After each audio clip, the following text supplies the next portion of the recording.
are not alone. And I'm speaking this so you can have a reference point relative to pain without tears. Because maybe it's somebody out there that can relate to. Yo! We back! What's up? Thank you for tuning in to another episode of Men Suffer in Silence.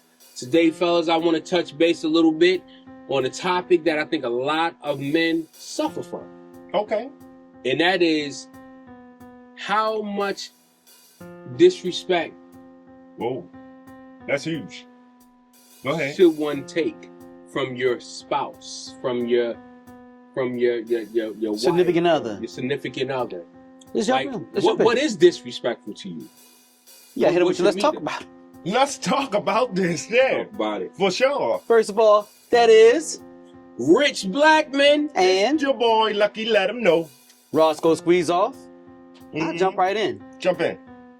I've never dealt with it, but I've seen it. Well, I dealt with it in my earlier years. But that's something I learned I never want to deal with. If a woman has to be rude, loud, scream, yell, point fingers in my face, that's a no-no. No whatsoever. And not even just that. I don't even like anything that is right, that's in public. You know, if we have a disagreement, that's something we can talk about, even if it's quiet, away from everyone else. That's something that doesn't need to be talked about, even in front of good friends or family or strangers. I agree. You know, I look at that as almost disrespect because I wouldn't do it. If I had a problem, something my wife did, I would pull her to the side and talk to her at another time or when we're alone. If it's something serious. Now, even if it's something minor, I don't like anything looking like we have a problem. I know it doesn't make a difference what people think, but what they say, it's almost like when you argue with a fool from a distance, you can't tell who's who. Right. I don't want it looking like it's ever any imperfections in my union. You know what I mean? Okay. To other That's people, big. especially people that you know, and your family, your loved ones, or your children. You know what I mean? That should be private between us. If we ever have any issues, that shouldn't be a thing when you're huffing and puffing it. Right. Like I just don't, because I wouldn't do it.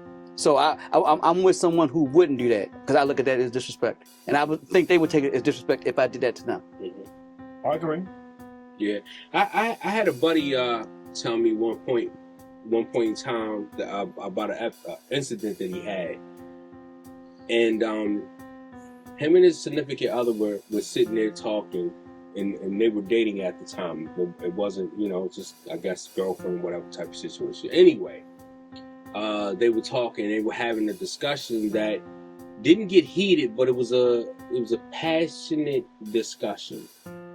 And in the middle of it, where he said, she was saying some things to me that were incorrect. So I may have been over talking her. But she came at me and said, "Shut the F up." Wow, that's an uppercut. Was that the first time she said that to him? I didn't ask, but I'm assuming so, because it bothered him. Shouldn't even be a first time. And that's I where think that's too much. that to me, I said to him, I said, well, I feel as though for me that's too much. That becomes toxicity right there. Point. Right. Because if y'all are just starting out and you're getting that now, there's more to come. There's never a time where that should be tolerable, and just in my humble opinion. It shouldn't be. And I asked him, I said, be honest. I said, have you ever, is this the type of relationship that y'all had? Have you ever talked to her in that manner? He said, no, I never had. I said, so it was just one of those things, y'all were having a discussion and got a little bit heated. You didn't disrespect her. He said, the only way that I see that I may have upset her in a way is what she was saying was incorrect, and I may have been over-talking her in a sense, overlapping, over-talking. And then she just said, because she felt as though she couldn't get her point across, she told me to shut the F up. She didn't get mad. I feel like he crossed the line though. Yeah, I was about to say that's disrespecting itself. That's if you're disrespecting itself. yeah, if you won't let them express themselves, Right, and then you're in a relationship and you're supposed to both express yourselves, Right. she probably hit a boiling point where Yeah. she didn't know how to deal with it or express herself. Right. And the only thing came out was. And that's what I said. As far as I had him look at that, and as far as that point, I said, yeah, that is a certain level. But also too, I go to the other side. Again, I go into, I'm real big on red flags. Me personally, I'm real big on red flags. And being that if y'all were in a relationship and y'all never spoke to each other like that, and that was her thing, that was her level of dealing with what she felt as though was a level of disrespect to her, to automatically say that to me, for me, I wouldn't be able to do that, because I would look at it like this could get way bigger than what it should be if we're already here. I wouldn't mind. I wouldn't find any fault if she felt as though I need to get out of this because he won't even let me talk. Mm-hmm. Like, I'm on that part. because I look at this right here, just a simple conversation. Mm-hmm. We're all cool guys with each other. When we talk, you talk, I talk, we talk. You know, and it goes so you can hear what other one's thinking. If you're over talking someone, Every time they say, right. Come on, he'd eventually have a problem with that, right? Like, I'm not letting you talk. Mm-hmm. So, and vice versa, you know, and I did that just for the dramatic purposes of what I'm trying to make a point of, is I wouldn't overtalk Lucky. I wouldn't overtalk Rich. And I think in a relationship, that's part of it. You have to care about what someone else is saying, because that shows that you care about what they're saying. Mm-hmm. If you don't care what they're saying, that's a form of disrespect. Mm-hmm. Especially in serious conversation. Right. This ain't for Important play. stuff. We ain't just out, just talking. Mm-hmm. All right. But important stuff. So I know I am guilty of the tipping of the boiling point. Mm-hmm. That's why I always try to remain calm through my situations. Right. But I was with a female that what I hate the most is no but. Soon as I start talking, Right. she hit me with the no but. Soon as I hit a trigger word, well, you said this word, you taking it way out of context. Right. Let me land the plane. Right. So you can understand why I use that word. No cuss words or nothing like that. Right, You know what I'm saying? right. But, let me land that plane. So even in my marriage, I feel like it was getting to a toxic point.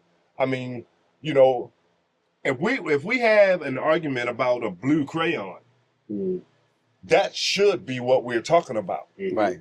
Mm-hmm. But what I found, what always took me over that boiling point to where Shorty would say something like that is, we don't address the blue crayon because everything you said is, but I did this, but I did this, but I did this. Now I got to respond to 15 different things that ain't got shit to do with the blue crayon.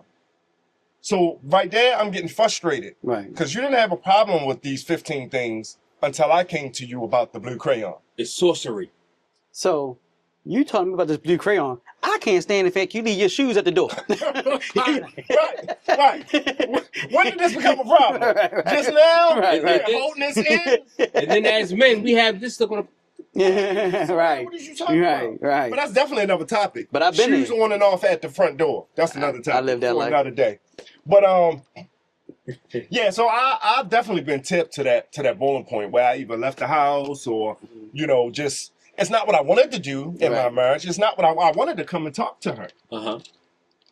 So all that was now being put in my back pocket. And I'm not gonna lie, bro. Like, we would have a mad session, I'm gonna call it, that could last 2 or 3 weeks. That's ridiculous. Yeah. All because I said something about the blue crayon that I didn't like. No matter what that was. Right. I'm still a man. Right. I'm still a man of the Right. house. Right. I still have my own mind. Right. And I'm not saying what I'm saying is right. But without conversation, there's no understanding. Right. And that's all we look for. I just want you to understand. I just want you to hear me. And that's what I mentioned earlier when I said not wanting to listen to your significant other is a form of disrespect. Yeah. Because if you really care about each other's thoughts and feelings, I want to know what's important to you. Now, it may not be important to me. And trust me, I've been this. My lady's probably gonna watch this, and it's been times where she's told me things that are important to her that I couldn't give 2 hoots about. Right. But I gotta take it in, and I gotta receive it, and I gotta let her know I receive it, and I gotta almost acquiesce a little bit to what it is, a little bit to make her feel good, and it should be vice versa. But if they don't care about what you got to say, and you don't care about what I got to say, what are we doing? Then what are we doing? I have to say I disagree, Rawsko, because you should be very interested in what Karen did on her lunch break when she didn't come back on time. We don't know who Karen is, but shout out to you, girl. Listen, but honestly, there are things I know I talk about that she could kill us about. You know, I'm pretty sure. But she listens, and we've had therapy, so we've worked on this, and that's how I kind of notice it's something that should happen. It is a form of disrespect when you show you don't care about things that matter to that person. Because if you're with them, you're with them. Remember, you're not just sex partners or you just don't share a bed. That's your friend. That's your confidant. That's your future. Your future. There you go. So they should be able to talk to you about most things. Maybe not every single thing, but most things. And if you make that person feel as though I ain't got time for this, come on now. Then they go to somebody else with this stuff, whether it's a female friend or a male friend. You see what I'm saying? That could happen, and that becomes a different type of disrespect. I feel like that's how men suffer in silence. Because when I was going through my situation, I ain't talked to no man. You know, I still had to go to work. I still had to, smile on people's faces. You know, nobody even knew what I was going through, even before the divorce. I'm talking a 3-week, and I would get accused of carrying this argument for 3 weeks. Right. But if you knew my heart, that's not what I was trying to do. Right. So what it done for me was it started to cause anxiety inside of me. Oh yeah. You know, because I'm already anticipating the argument before one happened because I can't even express myself. I got something to say, but I know if I say it, this could go 2-3 weeks. Yeah. Is that disrespect? I think it is a form of disrespect. It's border on that line. I think it's... if I can't come to you, and I know I can't come to you, and we're together, that kind of feels like, dang, I can't even come to you because it's going to go left. It could. You don't even know. You know, if you had an issue with your wife, you know what I'm saying? You know you could drive home today and have a conversation with her, and it'd be done. Hey, babe, what you want to get to eat tonight? Right. You know what I mean? A lot of guys don't have that. A lot of guys don't have that. I didn't have that. You know what I'm saying? So I had to be careful on what I brought to her. Let me add a little wrinkle to that disrespect too, because you made me just think of something. Also, I've had this happen to me in the past with a way early relationship when I was much younger. But to me it's disrespect when you try to be my parent. If I'm 10 minutes late and you want to ride me like the way my mother would, why you gotta be late like all the damn time? 10 minutes, you ain't never on time. Like, listen, at this point, it's like, come on, man, we gotta be. Because we don't do that to them. There you go. Treat me like an adult. Don't ever come at me like I'm and I would never deal with that now or in the future. But I did that when I was younger, and that was just way too much. That's disrespect at that point. Right. And it's not that we can't do it as men. You don't chastise them. It's just all that negative energy gonna be put in your back pocket, and sooner or later it's gonna start to bring you down. Sooner or later you taking a long way home. Sooner or later I'm lying about what time I got off work. Sooner or later I'm in the streets. It compounds. 100%. You're 100% right. When men get married, bro, we wanna come home. We wanna come home to you. You know, for that peace. But when you can't get peace at home, where do you search for that? Because we all need peace. Listen. Even if I go sit in my car for 2 hours listening to music. I don't know if anybody ever had this. I'm talking about when you chastise your significant other, is exactly what you said. I remember going to the store, bringing home a case of water. I told you not to get no Aquafina. Like, whoa, like, are we really here because I stopped and I got the wrong brand of water? Right. I fucked up. Like, it's an argument? It's water. What kind of water was she? I think she wanted Fiji. You being cheap. I mean, there is a difference. You understand? Perhaps. You know what I mean? But my point is, and it's okay to have that conversation. But it ain't got to be all that extra. There you go. It ain't got to be all that extra. Because ain't nobody perfect. You don't treat your significant other like a child at any point, I think. Because when you get to that run, when you're trying to chastise them and fuss them out, I don't care what it's about. They could be in the wrong. It should still be a communication thing. An adult to an adult that treat each other with respect. Right. You know, once you get up to that point where I'm going to chastise you every time you do something, why you get that gas? You know I only get show gas. Why you put that in my... Like, at this point... Right. Now is what you're talking about. Get your own damn gas. At this point, I'm taking the long way home, like you just talked about. taking a long way home and staying a little later at work. Right. You know, I'm lying about this, lying about that. But what they'll say is, tell me everything. You ain't got to lie to me. Tell me everything. Right. But really, you can't. Right. You can't. And that's why we suffer in silence, because we don't talk, we don't express ourselves, we have no outlet. You know, women have, you know, a bunch of outlets, girlfriends, men, women's empowerment stuff. You know, we don't really have that. We've been taught pretty much to Deal with it. Deal with it. Deal with it. Suck it up. You the man, right? You the man. Right. When it's convenient, I'm the man. Right. It is what it is. You know, so. But this suffering in silence thing, it's also not just a show to express and tell it, but to hopefully help other men understand. Definitely. You don't have to deal with something. You don't have to suffer. You can make a change. If somebody's fussing you out every day, treating you like a child because you made a simple mistake, or you turned left when you should have turned right, and you got fussed out in the car because of this in front of your friends in the backyard. Right.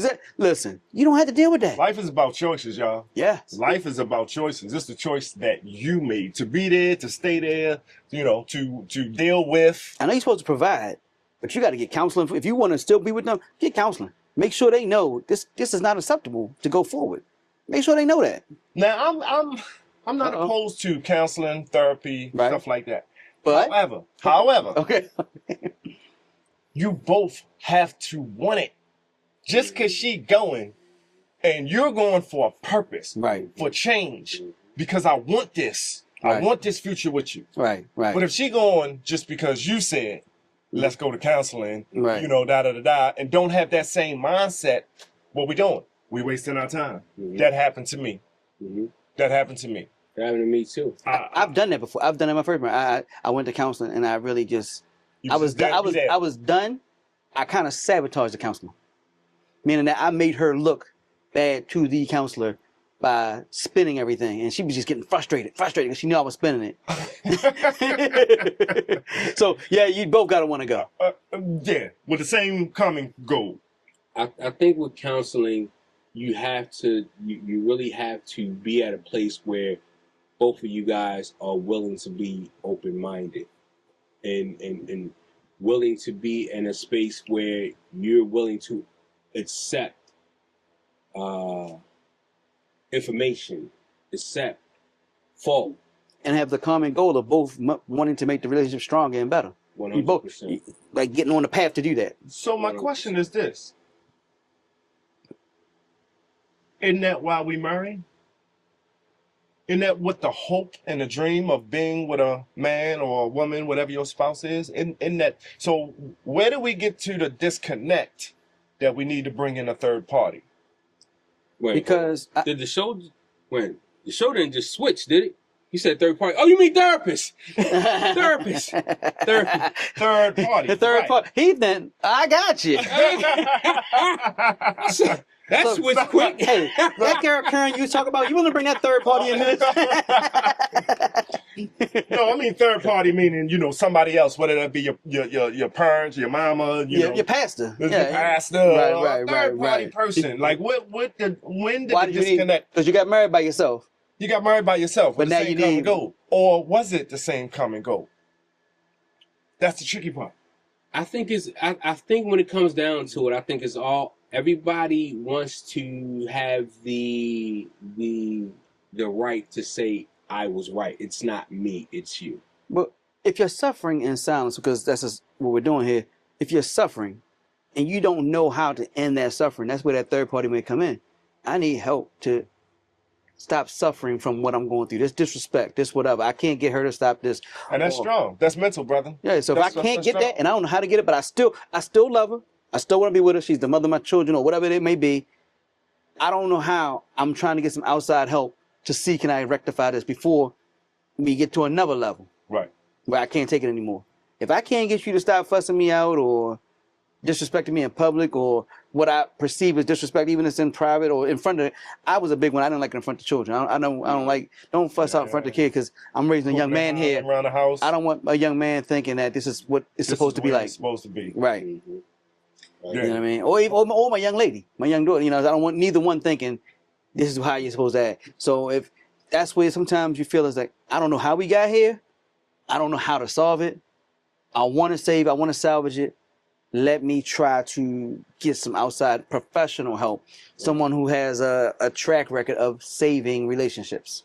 I feel like that's huge though, bro, because a lot of us, I don't care what type of addiction, if you need some sort of help mentally, we think, I got it. Mhm. I'll stop We drinking. think it shows weakness. I'll stop drinking on Friday. I can Right. do this. I don't need to go to AA Listen. meetings. You know what I mean? Right. Even Listen. in my relationship, you know, I think, how could I do different? How can I do different? Like, Mhm. how can someone else tell me, you know, we get stuck in that we can do it. 9 out of 10, we can't. Mhm. So but your mind got to be strong enough to admit to it, to even walk up to that door and open it up and talk Right. to that therapist and be very vulnerable for the sake of the marriage. And I believe sometimes, I don't know how it happens, but we can become adversarial in a relationship where it's me against them or there's them against me.